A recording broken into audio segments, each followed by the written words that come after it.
من سب نبی. اصل میں مسئلہ یہی ہے. انہیں مولوی فاروق الحسن سے اتنا مسئلہ نہیں ہے. اب وہ کہتے ہیں جناب چلو یہ تو ہو گیا مولوی. اب جناب مسجد کے مولوی کے ساتھ ساتھ جو دنیاوی امور میں مشغول لوگ ہیں وہ بھی رسول اللہ کے دین کی بات کر رہے ہیں, وہ بھی تاجدار ختم نبوت کی بات کر رہے ہیں. تو یہ نعرہ ان لوگوں کو جواب ہے کہ حلیہ چاہے یہ والا ہو چاہے یہ والا ہو, حلیے الگ الگ ہو سکتے ہیں. کلمہ ہم نے وہی پڑھا ہے جو رسول اللہ صلی اللہ علیہ وسلم نے ہمیں پڑھایا ہے, اور انشاءاللہ نظام بھی اسی کلمے والے آقا کا آنے والا ہے. تیرا میرا رشتہ کیا لا الہ, اور پاکستان کا مطلب کیا, دستور ریاست کیا ہوگا. سبحان حضور کا دین آیا, انشاءاللہ تخت پہ حضور کے دین نے آنا ہے انشاءاللہ, اور انشاءاللہ ہم دیکھیں گے ہماری نسلیں بھی وہ بہار دیکھیں گے. یہ کوئی بات ہے؟ ایسا ہو سکتا ہے کہ کبھی ہمیشہ رات رہی ہو, کوئی ایسی رات بھی بنی ہے جس کی کوئی صبح نہ ہو. جتنی مرضی کوئی گہری رات ہو اس کی صبح ہو کر رہتی ہے, اور صبح قریب ہے. پونی صدی ہو گئی ہے یار ہمارے بزرگوں کو انتظار کرتے ہوئے. یہ بزرگ اسی نعرے کا انتظار کرتے کرتے جناب یہ بھویں سفید ہو گئی ہیں کہ کب یار رسول اللہ کا نظام آئے گا, کب حضور کا دین آئے گا. لاکھوں لوگ قربان ہو گئے جس کی نظام کے لیے. آج بات کرتے ہیں تو کہتے ہیں یہ ایکسٹریمزم ہے, یہ شدت پسندی ہے. اگر یہ شدت پسندی ہے تو یہ شدت پسندی آپ کو ہر مسلمان میں نظر آ رہا ہے. یہ شدت پسندی ہے تو یہ اس درویش سے لے کر وہاں کھڑے ہوئے جناب اعلیٰ 3 پیس میں ملبوس ہر مسلمان میں نظر آئے گی. مسلمان تمہیں لباس کے اندر مختلف نظر آ سکتا ہے, لیکن وہ تمہیں یہ میسج دے رہا ہے میں گناہگار ہو سکتا ہوں, حضور کا غدار نہیں ہو سکتا. اس لیے حضور کے دین کے ساتھ کھڑے ہوں. یہ وہ دین ہے. ہمارے بابا جی فرمایا کرتے تھے دین اتنا لجپال ہے, اس نے تو صحابہ کے قرضے نہیں رکھے, آپ کے اور میرے کیا قرضے رکھے. اس نے تو صحابہ کے قرضے نہیں رکھے. حضرت بلال نے مارے کھائیں تو پھر انہی حضرت بلال کو کعبے کی چھت پہ کھڑا کیا ہے کہ نہیں کیا.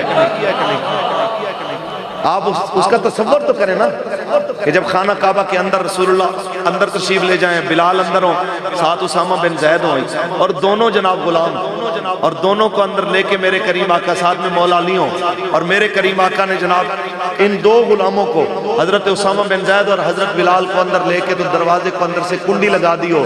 ذرا تصور تو کیجئے اس غلاموں کی جناب درجے کتنے اونچے ہو چکے ہوں, اور سارے مکے کے چودھری اور سردار وڈیرے باہر کھڑے ہوں, اور اندر جناب وہ کھڑے ہوں جنہوں نے ماریں کھائی ہیں دین کی خاطر. اس لیے آپ دین کا ساتھ دیجئے. یہ دین بڑا لجپال ہے, یہ کسی کے قرضے نہیں رکھتے, یہ آپ کے اور میرے قرضے بھی نہیں رکھے. آپ کھڑے تو ہیں. دین آنا اپنی پاور سے ہے جو اللہ نے اس کو دی ہے. بابا جی فرمایا کرتے تھے کہ کسی مولوی سے کسی پیر نو غلط فہمی نہیں ہونی چاہیے کہ میری وجہ تو دین کھڑا ہے. دین آج بھی اپنی بس اتنی سی بات ہے. ہم دین کے ساتھ اس لیے کھڑے ہیں کہ یہ تو اونچا ہے, جو اس کے ساتھ لگتا ہے یہ اس کو بھی اونچا کرے گا. اس نے تو تیرنا ہی تیرنا, جس طرح بحری جہاز نے تو تیرنا ہی تیرنا. جو اس کے ساتھ شامل ہوگا, جو اس کے ساتھ جڑے گا, وہ بھی تر جائے گا. اس لیے اگر آپ یہ چاہتے ہیں کہ آپ تر جائیں, آپ کی قسمت اعلیٰ ہو جائے, تو اس کی ایک ہی شرط ہے کہ آپ دین کے ساتھ مخلص ہوں, رسول اللہ کے نظام کے ساتھ مخلص ہوں. دو رنگی پالیسی یہ مومن کو زیب نہیں دیتی. قرآن کہتا ہے یہ منافق کی علامت.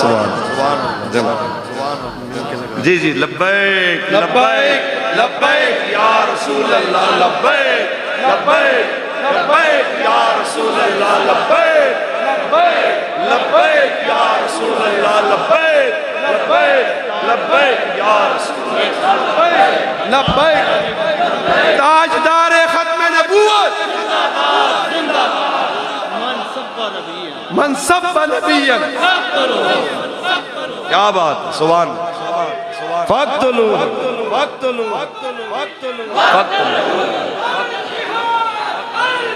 لبیک لبیک تاجدار ختم نبوت قرآن کہتا ہے یہ منافق کی علامت ہے کہ مذبذبین بین ذالک لا الہ ہؤلاء ولا الہ ہؤلاء، درمیان میں سوچتا ہوں کہ میں ادھر جاؤں کہ ادھر جاؤں۔ مومن ہمیشہ ایک دھڑے کا ہوتا ہے۔ اگر اجازت ہو تو اقبال کی زبانی ترجمہ کر لیں۔ اقبال فرماتے ہیں ایک بندگی خدائی، ایک بندگی گدائی، ایک بندگی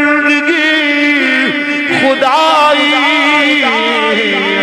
ایک بندگی گدائی،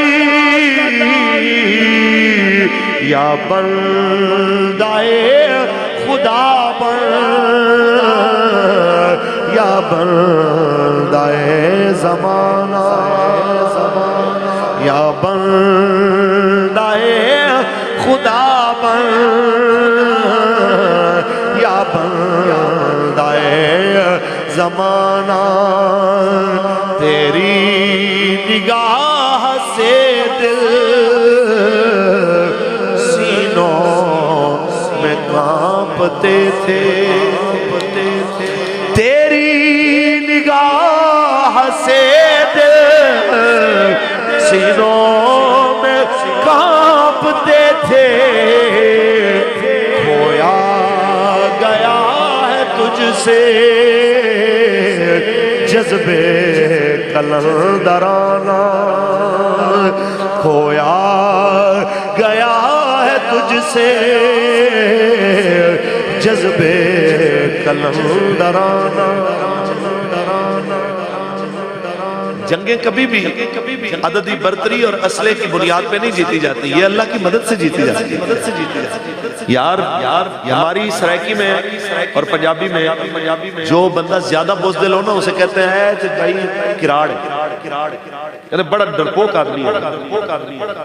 تو یعنی جو کراڑ اور ہندو قوم بزدلی میں مشہور تھی، آج وہ ہمیں دھمکیاں دیتے ہیں، وہ کہتے ہیں ہم نے لڑنا ہے، اور ہمارے کہتے ہیں جناب ہم امن کی بات کرتے ہیں، لیکن ہم امن چاہتے ہیں۔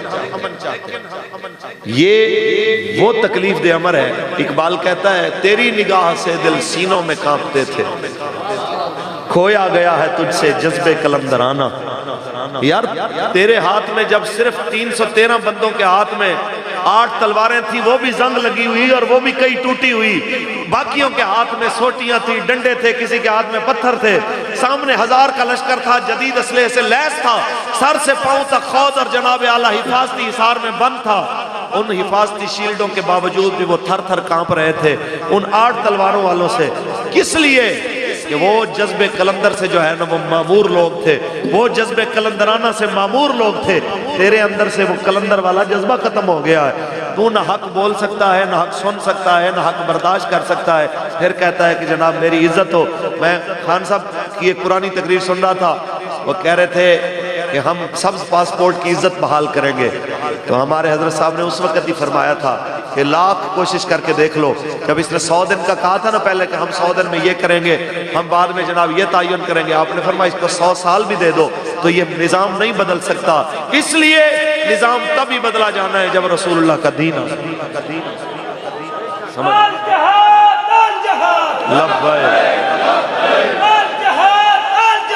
لبیک۔ نہ ہم سچ سن سکتے ہیں، نہ ہمارے حکمران سچ برداشت کر سکتے ہیں۔ قلندر کا کام ہے بات کڑوی ہو میٹھی ہو کر دے۔ قلندر کا ایک معنی اصل میں ہوتا کیا ہے؟ پرانے آپ نے بڑے دروازے دیکھے ہوں گے، جو بڑے بڑے دروازے قلعے جن کی وجہ سے مضبوط ہوتے ہیں، ان کو باقی تو پھٹے بالکل پلین لگے ہوتے تھے، دو اس طرح کراس میں نا پیچھے لکڑیاں ان کو لگی ہوتی تھیں، جس کا اندر والا حصہ تو بالکل پلین ہوتا تھا جو دروازے کے ساتھ چپکا ہوتا تھا، جبکہ اس کی جو بیک ہوتی تھی وہ بالکل نا بے ہنگم سی ہوتی تھی، یعنی اتنی خوبصورت نہیں ہوتی تھی۔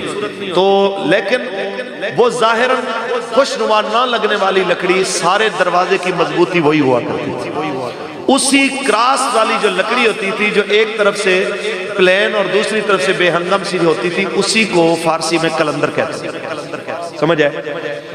تو قلندر جو ہے اس کا مزاج ہوتا ہے کہ کوئی خوش ہو یا نہ خوش ہو اس نے بات کر دینی۔ اقبال کو قلندر لاہوری کہتے ہیں اس لیے کہ اقبال نے وہ باتیں کر دی ہیں جو یہاں پہ میں کہتا ہوں مولوی بھی کرے تو کوئی بندہ برداشت نہ کرے. یہ اقبال کا ذوق ہے, اس نے جناب اپنے حساب میں نے حضرت سے ایک بار پوچھا تھا کہ اقبال کیا ہے, فرما اگر بر اعظم ایشیا میں دیکھا جائے جہاں اقبال فارسی یا اردو میں سمجھا جاتا ہے تو میں کہنا چاہوں گا کہ یونیورسٹیوں اور کالجز والوں کے لیے اسلام اقبال کی اوٹ میں کھڑا ہوا ہے. یہ بہت بڑا جملہ ہے. میں فرمایا اقبال کی اوٹ میں اسلام کھڑا ہوا ہے, اپنی ترجمانی کر رہا ہے. اقبال اسلام کا ترجمان ہے. اس لیے اقبال تو ہمیں کہتا ہے کہ تمہارا سب کچھ چھن جائے, تمہیں حضور کے دین سے پھر بھی بے وفائی نہیں کرنی چاہیے.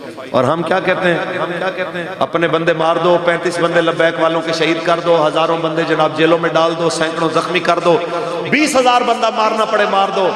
لیکن فرانس کے گستاخوں کے ساتھ ہم نے جناب سخت بات نہیں کر سکتے, ہم ان کے ساتھ بڑی نرم بات کریں گے. یہ چمچہ گیریاں کرنے کے بعد بھی آپ لوگوں کی کوئی عزت بچی نہیں ہے. عزت اسی وقت بچنی ہے جب اوپر سے عزت آتی ہے. اللہ فرماتا ہے وَلِلَّهِ الْعِزَّةُ وَلِرَسُولِهِ وَلِلْمُؤْمِنِينَ, عزت اللہ کے لیے, اللہ کے رسول کے لیے, اور عزت ایمان والوں کے لیے. مومنوں کی عزت تیسرے نمبر پہ ہے. پہلی عزت اللہ کی ہے, پھر اس کے حبیب کی ہے, اور پھر مومنوں کی ہے. جو قوم اللہ رسول کی عزت کی بات نہیں کرتی وہ کبھی عزت کا منہ دیکھ ہی نہیں سکتی. سمجھ آئیے کہ نہیں؟